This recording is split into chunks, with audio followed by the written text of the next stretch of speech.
Hi, Kurt Repenchik. I'm down at Biscayne National Park with Marty Arostegui and Marissa Carozzo.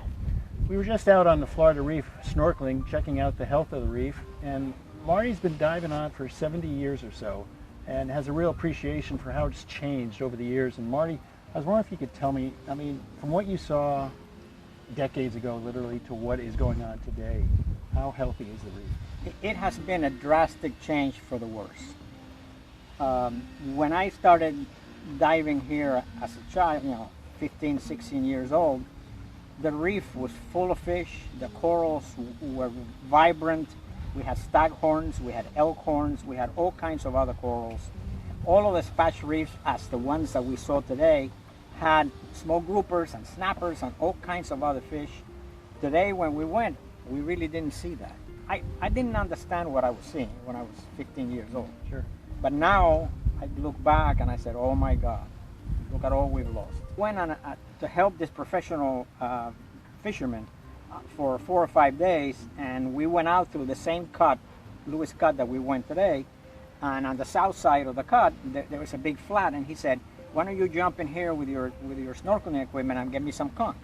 And in 15 or 20 minutes, I had a bag full of maybe 20 conch. And that was back in the 60s or 70s? That was back in the 60s.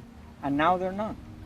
And as we see climate getting hotter, not colder, I think we're going to see more damage to the reef. The Florida Reef Tract is the only barrier reef in the continental U.S. It's the third largest in the world, and it goes from Dry Tortugas National Park through the Florida Keys National Marine Sanctuary into Biscayne National Park, where we are here today, and all the way up to St. Lucie County on the east coast of Florida.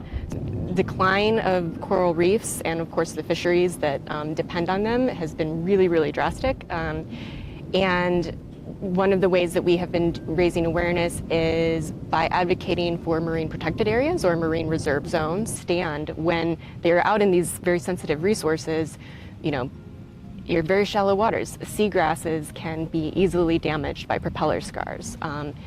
Coral reefs can easily be damaged by anchors. Well, as you said, the coral reef is the first line of defense here against hurricanes, storms, storm surges, and as we've already talked about, it is really, really struggling due to climate change, coral bleaching, stony coral tissue loss disease, and a host of other issues. So funding for restoration work and for more protective measures for coral reefs is very much needed.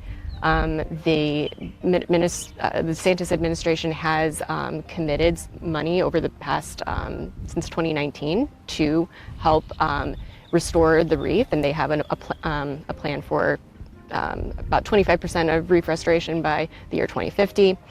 But we need to see additional funding for coral reef restoration because it is a very, very critical aspect of South Florida's economy, quality of life, and the environment. The governor has really gotten behind Everglades restoration. They've pumped in tens of billions of dollars between the state and the federal government.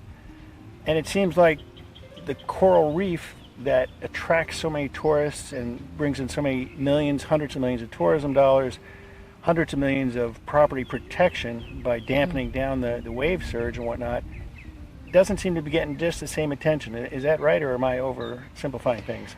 Well, as you said, the coral reef is the first line of defense here against hurricanes, storms, storm surges, and as we've already talked about, it is really, really struggling due to climate change, coral bleaching, stony coral tissue loss disease, and a host of other issues. So funding for restoration work and for more protective measures for coral reefs is very much needed.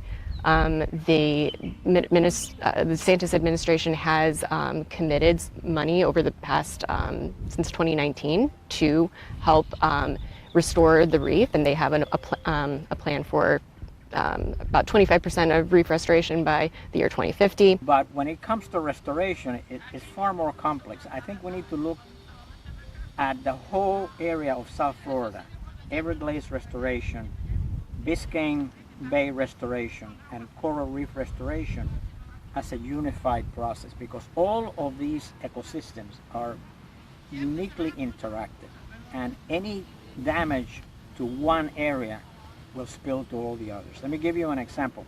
A friend of mine that was a pilot sent me a picture a few years ago of the lower Keys after there was a big algae bloom in Florida Bay, which is caused by the lack of Everglades restoration. Right? And now all of this green water was getting ready when the tide changed to go out into the reef. And nothing is more harmful to corals than having toxic algae blooms come into that area. So, I mean, that's a clear example of how all of our ecosystems in South Florida are uniquely interconnected. And in order to help all of them, we need to make sure that we have a comprehensive program.